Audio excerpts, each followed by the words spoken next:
우리는 지난주 로마서 3장 말씀에 근거하여 칭의, 즉 의롭다 하심에 대하여 살펴보았습니다. 잠깐 상기해 보자면 종교개혁자 마르틴 루터의 이야기는 죄된 우리의 본성을 너무나 잘 나타냈었던 기억이 있습니다.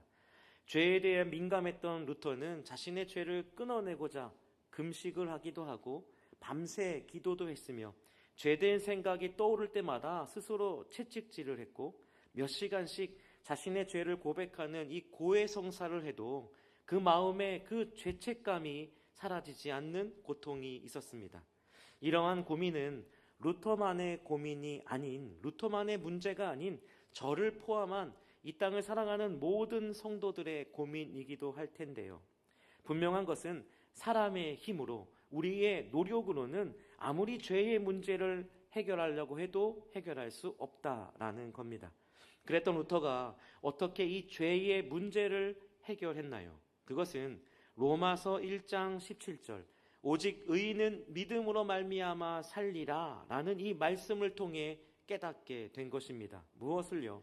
성경이 말하는 그 의롭다 하심은 마치 법정에서 재판관이 죄인을 향해 무죄를 선언하는 것과 같다라는 거예요. 이러한 무죄 선언은 저와 여러분이 죄가 없어서 의롭다 선언하신 것이 아니라는 거죠. 우리가 죄인이라는 증거가 명백하지만 예수 그리스도께서 십자가에 달리사 저와 여러분의 그 죄값을 대신 치러 주셨기 때문에 예수 그리스도의 그 빛나고 영광스러운 의의 옷을 벗으시고 더럽고 냄새나는 우리의 그 누더기 옷을 입혀주신 결과라는 겁니다. 그 결과 예수 그리스도의 의로움이 아무런 조건 없이 오직 은혜로 우리에게 옮겨왔기에 성경은 우리를 의인이라 선포합니다. 그런데 많은 사람들이 오해하고 있는 것이 있습니다. 하나님께서 우리를 향하여 무죄라고 선포하신 이 칭의가 마치 구원의 전부라고 생각한다라는 거예요. 하나님은 단순히 저와 여러분을 의롭다 칭하는 것으로 멈추지 않으셨습니다. 바로 저와 여러분을 양자로 삼아 주셨다라는 거죠. 어쩌면 우리는 신앙생활을 처음 시작하며 마치 구구단을 외우듯 하나님은 아버지시다라고 배웠을 것이고 우리는 그것이 너무나 당연한 듯 신앙생활을 했습니다. 하지만 저와 여러분이 하나님의 자녀된 사실에 대하여 존 머레이라는 신학자는 우리가 하나님을 아버지라 부를 수 있음이 하나님의 은혜가 가장 크고 가장 온전하게 우리에게 나타난 것이라 말합니다. 왜 그런가? 이 로마서가 썼던 고대 로마 시대에는 그 양자 삼음, 즉 입양 제도를 살펴보면 우리가 이해가 쉬운데요. 당시 노예나 아주 가난한 집안의 자녀 혹은 법적으로 아무런 권리가 없는 사람이 귀족이나 혹은 황제의 그 양자로 들어가는 경우가 종종 있었습니다. 이렇듯 어떤 사람이 양자로 채택이 되면 두 가지 놀라운 변화를 경험하게 되는데 그 첫 번째는 그가 이전에 진 모든 빚과 신분상의 모든 제약이 그 즉시 완벽하게 소멸된다라는 거죠. 법적으로 이전에 자신은 그 신분이 어떠하든 완전히 죽은 사람이 된다라는 거예요. 그리고 두 번째로는 이 양부의 가문과 이름 그리고 그 가문의 어마무시한 모든 재산과 유업을 물려받을 수 있는 정당한 권리와 신분을 얻게 되는 것이 그 당시 입양 제도의 특례였습니다. 동일하게 우리가 하나님의 자녀가 되는 것, 하나님의 양자가 되는 것도 이와 동일합니다. 하나님은 단순히 저와 여러분을 죄의 속박에서 풀어주신 재판관일 뿐만 아니라 우리를 하나님의 자녀로 똑같은 그 특권을 누릴 수 있도록 받아주셨다라는 거죠. 오늘 말씀은 저와 여러분이 예수를 믿음으로 하나님의 양자, 즉 하나님의 자녀된 그 특권과 의미가 무엇인지 크게 세 가지를 살펴보고자 합니다. 첫째로 저와 여러분의 하나님의 자녀가 됐다라는 것은 무엇을 의미하는가? 더 이상 죄의 자녀가 아닌 하나님의 자녀로서 그 신분의 변화를 얻었음을 말하고 있습니다. 웨스터민스터 소유리 문답 34문은 양자로 삼는 것이 무엇인지 이렇게 정의합니다. 우리 양자로 삼는 것이 같이 읽겠습니다. 시작.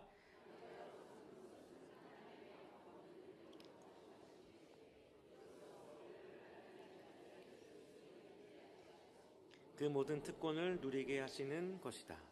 우리는 본래 어떤 존재였습니까? 에베소서 2장의 말씀처럼 우리는 본질상 진노의 자녀였고 하나님과 원수된 자들이었으며 하나님 나라 밖에 있던 외인이요 죄와 사탄의 종이었습니다.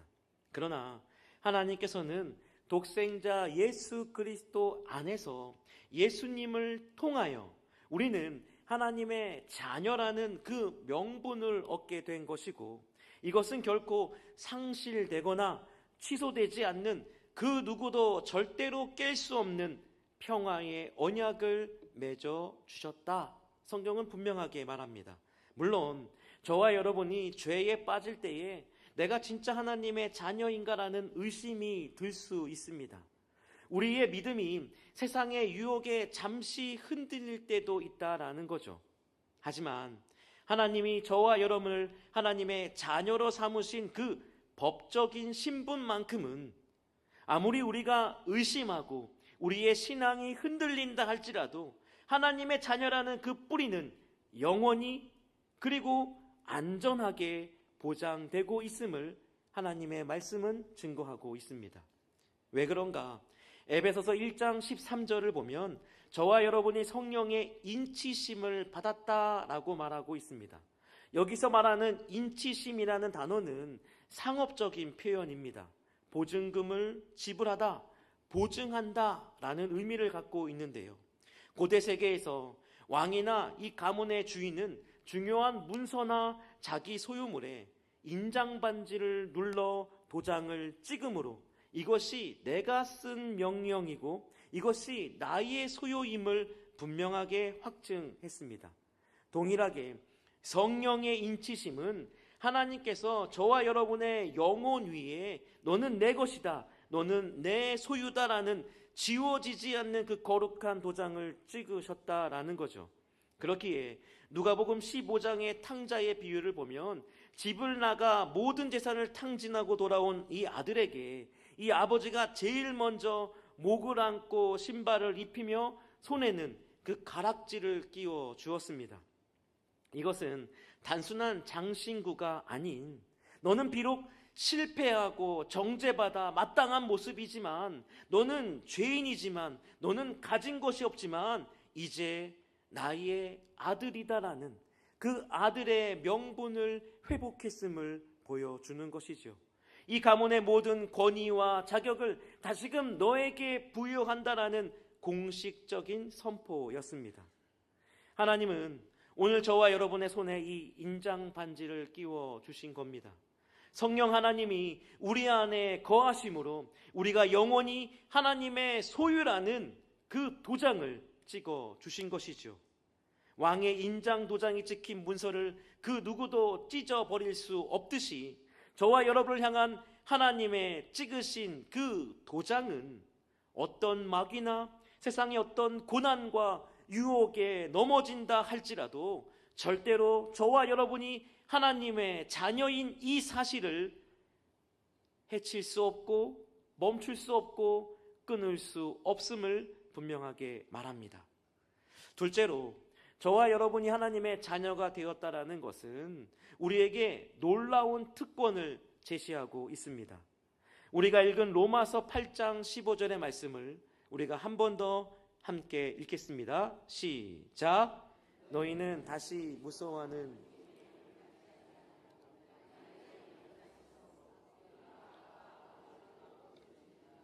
아멘.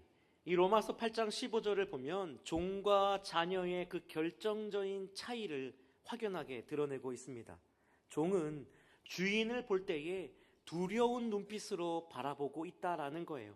내가 일을 못해서 매를 맞는 것은 아닌가? 내가 또 실수한 것은 아닌가? 내가 이 집에서 쫓겨나는 것은 아닌가? 늘 불안해합니다. 이것이 바로 무서워하는 종의 영을 입은 자들이죠.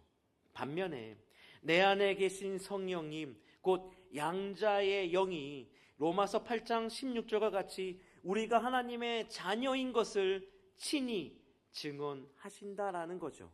그 결과 예수님께서 겟세마네 동상에서 하나님을 향하여 부르짖었던, 마치 어린아이가 아버지를 친밀하게 부르는 아빠라는 그 단어처럼 피조물인 저와 여러분이 창조주 하나님, 온 우주 만왕의 왕이신 그 하나님을 향하여 아바 아버지, 아빠 아버지라 부를 수 있게 된 그 특권이 저와 여러분에게 주어진 것입니다. 이것은 그 누구도 감히 상상할 수 없었던, 오직 하나님의 자녀로, 양자로 부름받은 저와 여러분만이 누릴 수 있는 특권이라는 거죠.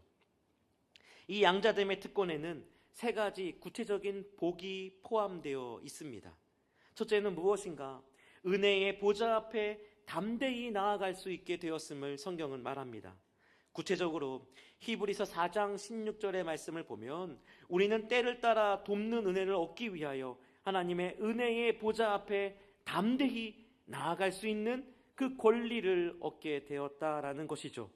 마치 종은 주인의 침실에 함부로 들어갈 수 없지만 어린 자녀는 아버지가 중요한 일을 하고 있던 그렇지 않던 언제든 그 문을 열고 들어가 아빠에게 자신의 그 필요를 말할 수 있는 것처럼 저와 여러분은 하나님의 자녀의 특권을 가진 자로 언제든 하나님 앞에 나아가 기도할 수 있는, 저와 여러분의 문제를 갖고 어려움을 갖고 때로는 기쁨의 소식을 갖고 하나님 앞에 나아갈 수 있는 그러한 존재가 되었다 성경은 말합니다. 사랑하는 성도 여러분, 여러분은 하나님의 자녀로서 아빠 아버지이신 그 하나님 앞에 서슴없이 나아가는 그러한 복을 누리고 계십니까? 혹 내 안에 문제와 어려움이 있음에도 하나님 앞에 혼날까봐 두려움 가운데 때로는 그 아버지를 생각하지 못한 채 계속된 어려움 속에 숨어 있는 것은 아닌지, 우리가 누려야 할 복, 하나님 아버지 앞에 언제든지 서슴없이 나갈 수 있는 그 복을 누리시길 바랍니다. 둘째는 아버지의 돌보심과 보호하심 아래 있는 것이 우리에게는 복입니다. 마태복음 6장을 보면 예수님께서 무엇을 먹을까, 무엇을 마실까, 무엇을 입을까 염려하지 말라. 이는 다 이방인들이 구하는 것이라. 너희 하늘 아버지께서 이 모든 것이 너희에게 있어야 할 줄을 아시느니라 라고 선포합니다. 육신의 부모도 자녀의 그 필요를 채워주려고 애를 쓰거든 하물며 하늘 아버지께서 자기 피로 사신 양자들, 저와 여러분을 돌보시지 않겠냐라는 거예요. 때로는 저와 여러분이 이 사실을 망각하고 살 때가 많지만 하나님의 보호하심 아래에 살아가는 것, 하나님이 언제나 내 삶을 지키고 돌보신다라는 이 복락을 누리는 우리가 되어야 합니다. 세 번째로 아버지의 사랑이 담긴 징계가 우리에게는 복입니다. 얼핏 징계가 우리에게 왜 복인가라는 의심이 들기도 합니다. 하지만 우리가 죄를 짓고 그릇된 길로 갈 때에 하나님은 저와 여러분을 방치하지 않으시고 그 징계하심을 통하여 히브리서 12장 7절의 말씀처럼 아버지가 자녀를 다스리고 훈육하듯 채찍을 드신다라는 거죠. 이 징계는 저와 여러분을 망하게 하고 죽음으로 내모는 그 분노가 아니라 거룩한 자녀로서 다듬어 가시는 하나님의 사랑의 표현입니다. 마치 위험한 행동을 하고 있는 아이에게 그 징계를 통하여 이 아이가 그 위험에서 벗어날 수 있도록 부모가 자녀를 훈계하듯 저와 여러분에게 하나님의 징계가 있다라는 것은 우리가 명목상 하나님의 자녀가 아닌 진짜 하나님의 자녀로서, 하나님의 아들과 딸로서 하나님께서 저와 여러분의 인생을 이끌어 가시는 강력한 증거임을 우리는 잊지 말아야 합니다. 그렇다면 우리가 양자된 것이 어떤 의미가 있는가? 마지막 세 번째로는 그것은 저와 여러분이 하나님 나라를 물려받을 영광스러운 상속자가 되었음을 성경은 말합니다. 로마서 8장 17절을 함께 읽도록 하겠습니다. 시작. 자녀이면 또한 상속자.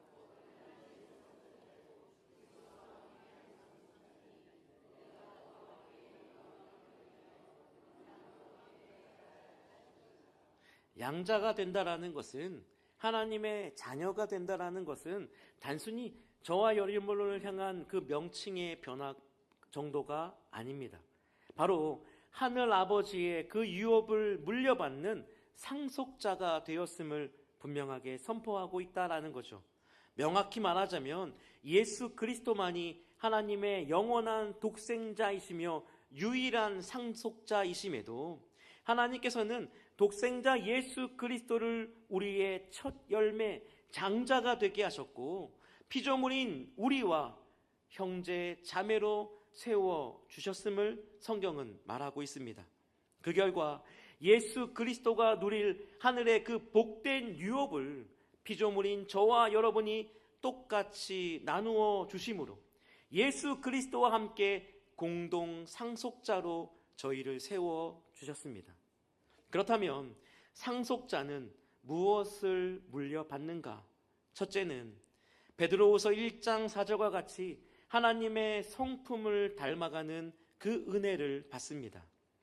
양자는 아버지와 그 피를 나누지 않았기 때문에 처음에는 부모를 닮아가는 것이 쉽지 않습니다. 그러나 그 아버지의 사랑을 받고 자라면서 그 말투와 행동, 성품이 아버지를 닮아가고 있다라는 거죠. 성령은 우리 안에 오셔서 가시나무와 엉겅퀴 같은 우리의 옛 성품을 녹이시고 겸손하고 거룩한 그리스도의 장성한 분량까지 자랄 수 있도록 우리를 이끌어 가십니다. 둘째로 우리가 받는 유업은 무엇인가? 장차 우리가 들어갈 영원한 하나님 나라와 그 기업을 우리는 받을 것입니다. 이 땅의 재산은 시간이 지나면 없어지고 썩어지지만 하늘아버지가 주시는 그 유업은 쇠하지 않고 더럽혀지지 않고 영원한 영광 가운데 거할 수 있음을 성경은 분명하게 약속하고 있습니다. 예수 그리스도가 저와 여러분의 죄를 위하여 죽으시고 부활하신 그 영광 가운데 거하는 것처럼 우리 또한 죽음 이후에 부활의 영광을 통하여 하나님 나라의 그 찬란한 영광을 얻는 것, 그것이 바로 저와 여러분에게 주어진 그 상속이라는 거죠. 그러나 성도 여러분, 여기에 매우 중요한 조건 하나가 붙어 있습니다. 바울은 상속자가 받는 유업에 대하여 영광뿐만이 아니라 고난도 우리에게 포함되어 있음을 말하고 있다라는 거예요. 예수님께서 이 땅에 낮아지심의 그 고난을 받으사 높아지심의 그 영광을 누리셨듯이 양자된 우리도, 하나님의 자녀된 저와 여러분도 이 세상에서 그 신앙을 지키기 위하여 때로는 고통을 당하고 이 세상의 오해를 받고 때로는 죄와 싸우는 그 고난을 겪을 수밖에 없음을 말합니다.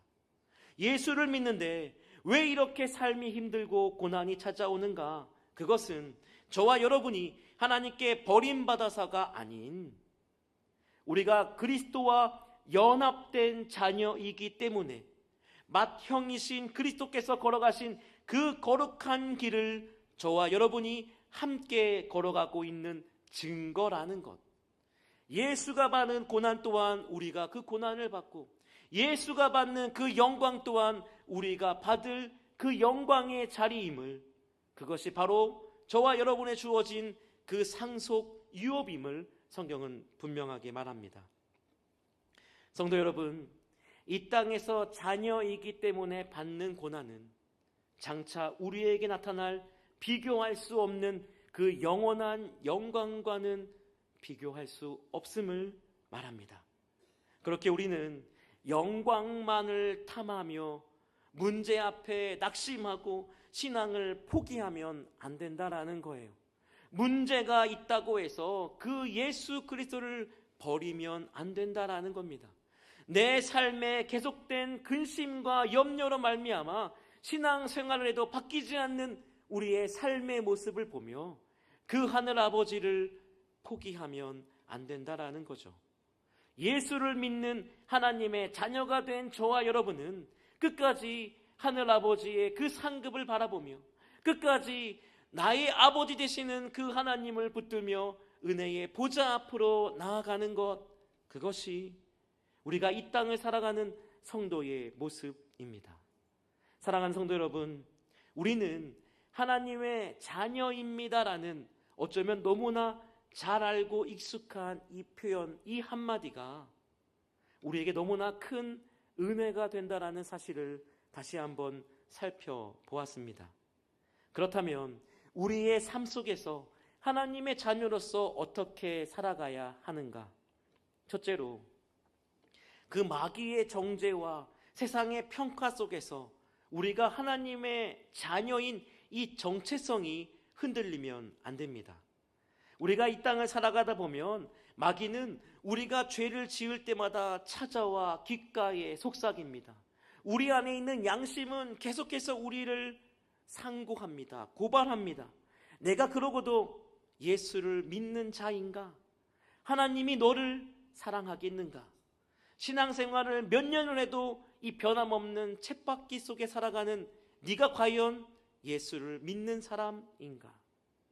하나님은 너를 사랑하지 않는다. 내 기도를 듣지 않는다. 이러한 마음이 우리를 찌르기 시작하면 우리는 어떻습니까?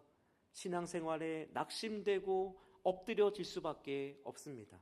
하지만 저와 여러분이 하나님의 자녀라는 이 사실, 그 무엇도 하나님의 자녀의 관계를 깨트릴 수 없는 그 영원한 언약 가운데 있다라는 이 사실을 우리가 붙들고 있으면 우리는 그러한 유혹과 거짓말 속에 흔들리지 않습니다. 우리는 이렇게 선포해야 됩니다. 주 예수 그리스도의 이름으로 명하노니 마귀는 떠나갈지어다.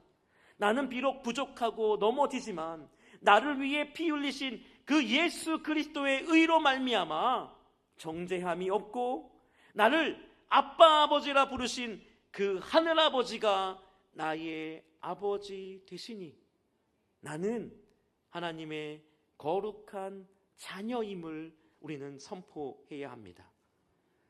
우리를 우울하게 하고 우리를 낙심하게 하고 우리를 실망케 하고 우리를 실족케 하는 우리의 상황과 처지, 때로는 우리 스스로를 고발하는 그러한 거짓말 앞에 우리는 우리의 거룩한 이 자존감을 세워 오직 하나님 앞에 굳건히 설 수 있어야 합니다. 둘째로, 우리는 하나님의 자녀로서 어떻게 살아가야 되는가? 기도의 자리에 나아갈 때에 종의 신분이 아닌 하나님을 아버지라 부르는 그 친밀함 가운데 나아가야 합니다. 기도할 때 혹 어떤 분들은 때로는 저의 모습은 하나님을 마치 무서운 독재자처럼 생각을 합니다. 때로는 하나님을 마치 우리가 협상해야 하는, 내가 이만큼 했으니까 나에게 이만큼을 주십시오라고 우리가 협상하고 거래해야 하는 어떤 사장님처럼 생각할 때가 있습니다. 내가 이만큼 했으니 하나님 이만큼 주세요. 내가 이만큼 했으니 하나님 이만큼 응답해 주시옵소서. 이렇게 생각하는 기도는, 공로주의적인 기도는 종의 모습이지 양자의 태도가 아님을 우리는 잊지 말아야 합니다. 어린아이가 아버지의 무릎에 엎어 앉아 울며 떼를 쓰듯 하나님, 나의 아픔을, 나의 슬픔을, 나의 불안을, 나의 피로를 하나님 채워 주시옵소서라고 내가 아버지에게 허물 없이 나아가는 것처럼 우리는 하나님 앞에 기쁨으로 기꺼이 나아갈 수 있어야 함을 말합니다. 하나님은 여러분의 기도를 마치 거래장부처럼 체크하고 얼마큼 했는지 그 상황에 따라 상벌을 주는 분이 아니라 우리가 아버지라고 부르면 사랑하는 자녀를 찾듯 우리를 찾아 우리에게 귀를 기울이시는 아버지이심을, 그렇기에 어떠한 상황 속에서도 그 하나님을 놓지 않고 은혜의 보좌 앞에 나아가는 우리가 되어야 합니다. 세 번째로, 우리가 양자된 삶은 무엇인가? 그것은 아버지를 향한 기쁨의 순종의 삶을 살아가는 것입니다. 여기서 말하는 순종이라는 것은 혹여나 내가 벌을 받을까 봐 무서워서 겨우 그 율법에 순종하는, 억지로 도살장에 끌려가는 강아지처럼 그렇게 끌려가는 순종이 아닙니다. 혹 이렇게 생각하는 분들이 계십니다. 내가 뭘 안 해서 하나님께 혼날 것 같아요. 내가 혼날까 봐 봉사하고, 내가 혼날까 봐 두려움에 헌금하고, 내가 구원받기 위해서 억지로 교회에 끌려 나오는 것, 그것은 잘못된 것입니다. 나를 자녀 삼아주신 아버지의 그 은혜에 감격하여 감동하여 내가 닮아가고 싶은 그 아버지의 성품이 무엇인지, 내가 하나님의 자녀로서 부끄럽지 않는 삶을 살기 위해 성경은 나에게 무엇이라 말하고 있는지, 믿음의 선배들은, 그리고 하나님의 말씀은 내가 어떻게 살기를 원하는지 그것을 바라보고 그것을 따라 기꺼이 순종해 가는 것. 마치 어린아이들이 아버지가 뒷짐을 지고 걸어가는 그 뒷모습을 보며 그 아이도 뒷짐을 지고 아버지의 뒤를 따라가듯, 엄마의 그 말투가 부모의 그 사랑을 동일하게 표현하고 닮아가는 것처럼, 하나님의 자녀인 저와 여러분은 말씀을 보고 말씀을 들으며 자연스럽게 하나님 아버지를 닮아가고자 부단히 기쁨으로 나아가는 것, 그것이 때로는 느릴 수 있지만 그럼에도 부단히 그 말씀을 따라 살아가고자, 이것이 나에게 주어진 사명이고 소명이기에 기쁨으로 나아가는 것, 그것이 바로 진정한 순종입니다. 사랑하는 성도 여러분, 저와 여러분은 진노의 자녀였습니다. 사단의 종이었고 이 세상의 얼매인 사람이었죠. 저와 여러분에게는 소망이 없는 자들이었습니다. 그러한 저와 여러분을 예수 그리스도의 보혈로 깨끗하게 씻으시고 우리를 의롭다 칭하셨습니다. 거기에 멈추지 않고 저와 여러분을 사랑하는 아들로, 사랑하는 딸로 양자 삼아 주셨음을 성경은 분명하게 말합니다. 그렇게 우리는 하나님을 향하여 아바 아버지라 분명하게 선포할 수 있는 것이요, 하나님을 아바 아버지로 믿는 저와 여러분이기에 그 하나님 앞에 언제든 기꺼이 나아갈 수 있는 것이요, 그 아버지를 닮아가고자 우리는 우리에게 맡겨진 그 삶을 걸어갈 수 있어야 하는 겁니다. 때로는 문제 앞에 저와 여러분의 정체성이 흔들릴 때도 있습니다. 하지만 그 뿌리가, 믿음의 뿌리는 하나님의 자녀로서 절대로 뿌리 뽑힐 수 없는 그 언약 가운데 있는 존재이기에 때로는 낭망하고 때로는 실망할지라도 다시금 우리의 고개를 들어 내 삶에 저와 여러분을 자녀로 부르신 그 하나님을 바라보는 저와 여러분 되기를 간절히 축원합니다.